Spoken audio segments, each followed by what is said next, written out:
Now let's answer number 9. Explain why the coefficients of an elementary step equal the reaction orders of its rate law, but those of an overall reaction do not.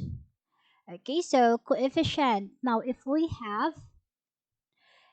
have A plus B, okay. So the coefficients are 2.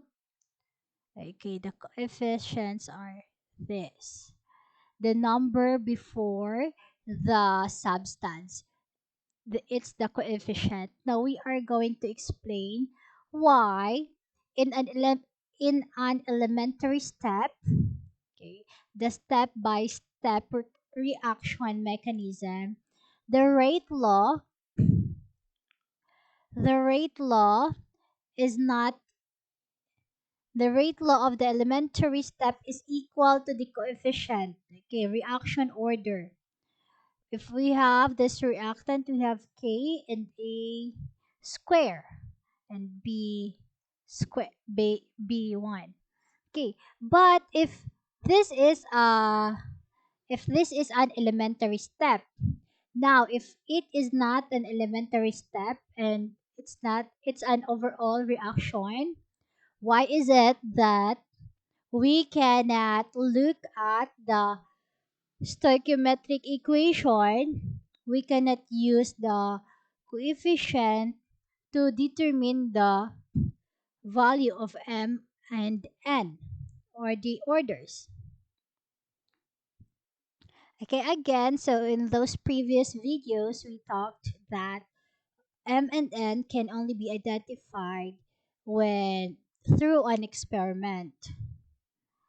But here, the question is, why in an elementary step, the step-by-step mechanism, why is it that the coefficient can be used as the value of m and n?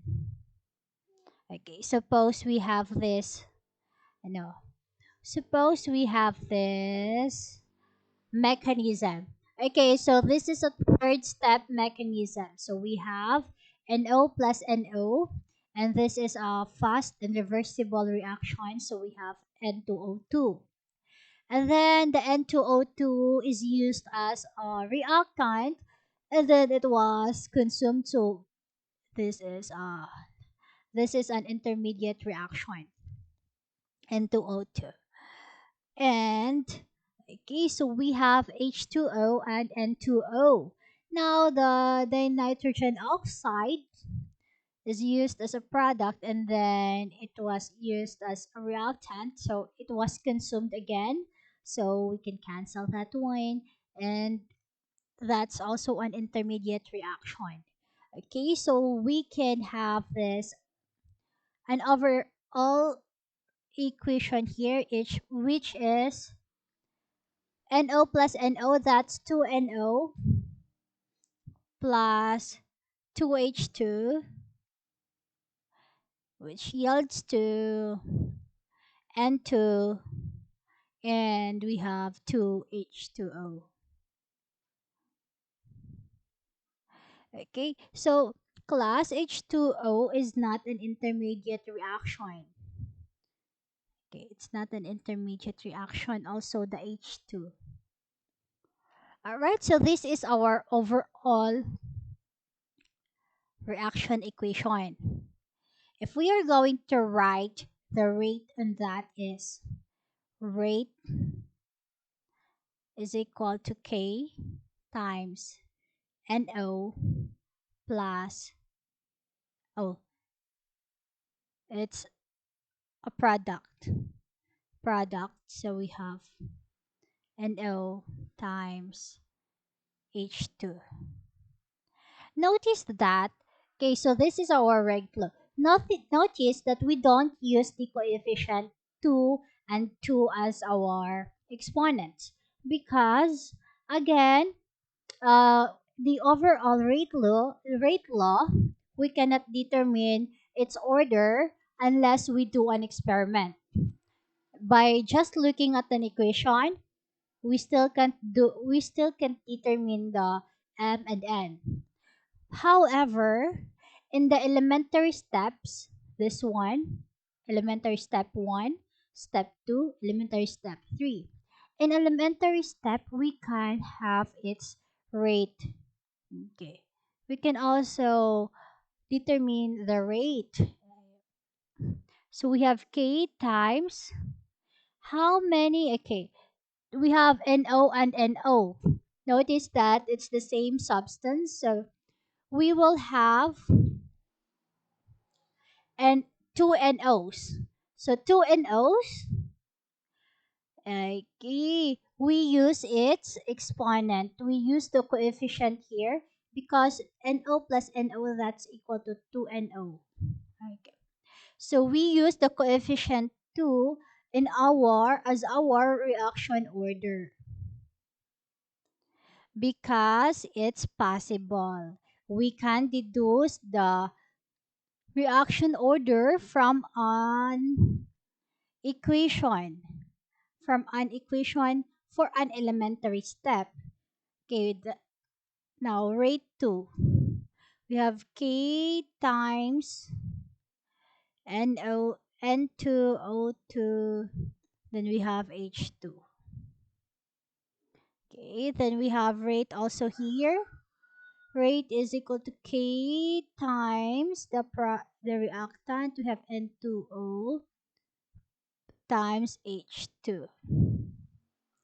Okay, so now again we can deduce the reaction order from an equation for an elementary step. That's possible even without an experiment. However, for an overall reaction, we cannot we can't determine the value of M and N or the reaction order by just looking at the equation. Okay? All right. Because the rate law for an elementary reaction can be deduced from the reaction stoichiometry, unlike that for an overall reaction. An elementary reaction occurs in one step.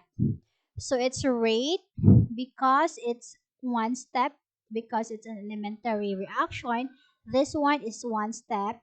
This is one step again, and then one step. So overall, third step. Three steps. So its rate must be proportional to the product of reactant.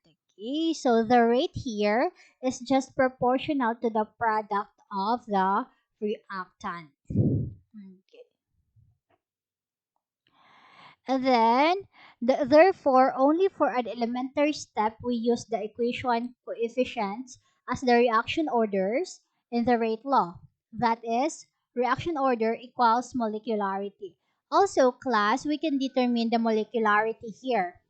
The molecularity for step 1, I'll write step 1 here, 1, 2, 3, for us to really know the steps. Okay. For step 1, we have the molecularity is, since 2, we have 2 reactants. Even if it's the same, there are 2. So we have bimolecular. And for the second step, we also have bimolecular. For the third step, we have bimolecular. So that's it again. The answer is this one.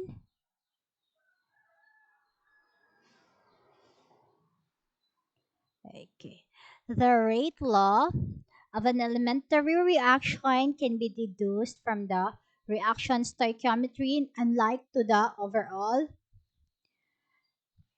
reaction.